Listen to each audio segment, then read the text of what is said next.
A long time ago, in a quiet village nestled between two great forests, there lived a young girl named Zalika.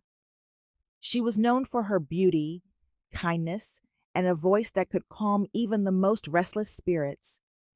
Every morning, she sang as she pounded yam with her mother, her melody drifting through the village, making old men smile and young boys dream. Zalika's mother, Leora, had raised her alone since the death of her father. The woman often told her daughter, "Life is full of shadows, my child. Some you see, some you do not. Be careful which ones you follow." But Zalika, full of youth and wonder, did not yet understand the weight of those words. One day, at the village marketplace, Zalika noticed a man she had never seen before. He was tall and regal, his skin smooth as polished ebony, his eyes dark and deep like a river at night. His voice was calm, almost hypnotic, and when he smiled, Zalika felt a strange chill, as though a cold wind had passed through her bones. His name was Ikon. Ikon told Zalika he was from a distant village, a place beyond the hills where the earth was rich and the rivers clear. He spoke to her with a gentle insistence, complimenting her grace, her beauty, and her song.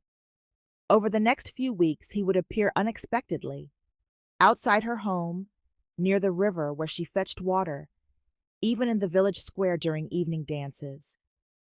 Soon, Zalika found herself drawn to him, even though something about him unsettled her. Her mother, sensing a wrongness in the man, warned her, "Zalika, my child, there is a thing that moves like a man but is not a man. It is drawn to the warm hearts of young women." But Zalika, blinded by love, ignored her mother's fears. One evening, Ikon proposed. His family, he said, awaited her in his village, a place deep within the western forest. Zalika was excited but hesitant. Her mother begged her not to go, but Zalika, enchanted and stubborn, believed her love was true. At dawn, she left with Ikon. The journey was long. The trees grew taller, the air colder. Soon, Zalika noticed the silence. No birds sang, no crickets chirped, no leaves rustled. She felt the forest watching her. The further they went, the less real everything seemed. Then, just as the sun dipped below the horizon, they arrived. A village lay before her, but something was wrong. The huts were ancient and crumbling, yet their fires burned. People moved about, but their faces were blurred, their steps soundless. A strange, rotten scent hung in the air. Ikon led her to a large hut and introduced her to his family. They welcomed her in whispers, their hands cold as river stones. As the night deepened, a sense of dread clawed at Zalika's chest. Something was wrong. At midnight, Zalika awoke to whispers outside her hut. Peering through a crack in the wall, she saw something that made her blood freeze. Ekon stood under the moonlight, but he was not a man. His flesh was peeling, his eyes sunk in black holes, his fingers long and twisted. Around him, the villagers gathered, their forms flickering like dying flames, their faces stretched into eternal screams. Then they began to chant, "She is one of us now. She will never leave. She belongs to the land of the dead." Terror seized Zalika.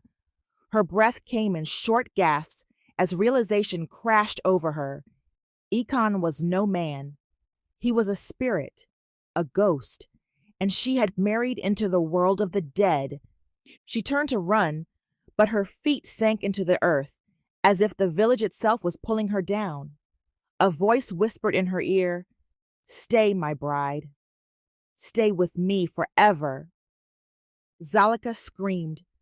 Gathering all her strength, she ripped herself free and ran blindly into the dark forest. The trees twisted, branches clawing at her, whispers slithering in her ears. Behind her, she heard them coming, the ghostly wails of the dead, her husband calling her name. She ran until her lungs burned, until her legs buckled, until she crashed onto the dirt road of her own village. When she awoke, she was in her mother's arms. Leora held her tightly, her eyes filled with tears. "I told you, my child, some shadows you do not follow." Zalika never spoke of what she saw, but from that day, she never sang again. And when night fell, she never left the house, because sometimes, when the wind howled through the trees, she could still hear his voice. "Zalika, my bride, you are mine." Months passed, and Zalika tried to rebuild her life. She stayed close to her mother, never venturing far from their home. The villagers, sensing her trauma, whispered among themselves, but no one dared to ask what had happened. Yet Zalika could feel it, the presence of something dark, something that refused to let her go. One stormy night, as rain lashed against the walls of their hut, Zalika heard it. A faint, familiar voice carried on the wind. "Zalika, my bride, you cannot escape me." Her heart raced as she clutched her mother's arm. Leora, though terrified, held her daughter tightly. "The spirits are restless," she murmured. "They will not let you go so easily." The next morning, Zalika awoke to find a single black feather on her doorstep.